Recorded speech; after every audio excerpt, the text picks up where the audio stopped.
આ કાંસ જાય છે અહીંથી નેત્ર ચિકિત્સાલયની અંદર થઈ અને સંતરામ મંદિર કાંસ જાય છે.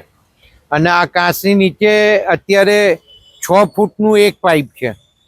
આમાં જે તે વખતે મેં કહેલું, આ કંસારાની વાડીનું પેલું બિલ્ડિંગ દેખાય છે અને આ દુકાન, આ બધું દબાણ છે.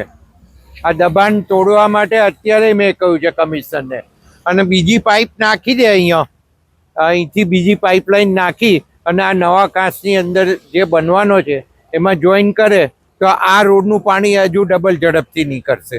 અને બીજું અહીંથી જે જાય છે એ સ્મશાને થઈ અને બાસુદીવાળા કાંસની અંદર જાય છે. અને બાસુદીવાળા કાંસમાં અત્યારે આમ ફરીને જાય છે. આ બીજું એક આ છે જે સીધું જાય છે. એટલે અહીં ડબલ પાઇપ નાખે તો આ જે ઉતરે છે એના વધારે સ્પીડથી આ પાણી આ રોડ ઉપરથી ઉતરી જશે, એવું પણ મેં કમિશનરને કહેલું છે. ને આ જગ્યા એમને પોતે આવીને સુપરવાઇઝ કરી ગયા છે અને જોયેલું છે એન્જિનિયર સાથે.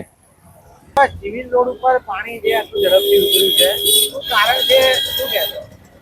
એટલે આમ તો પહેલાં આ 3-4 દિવસે આટલો વરસાદ પડે 16 ઇંચ જેટલો, તો 3-4 દિવસે પાણી ઉતરતા હતા બધા.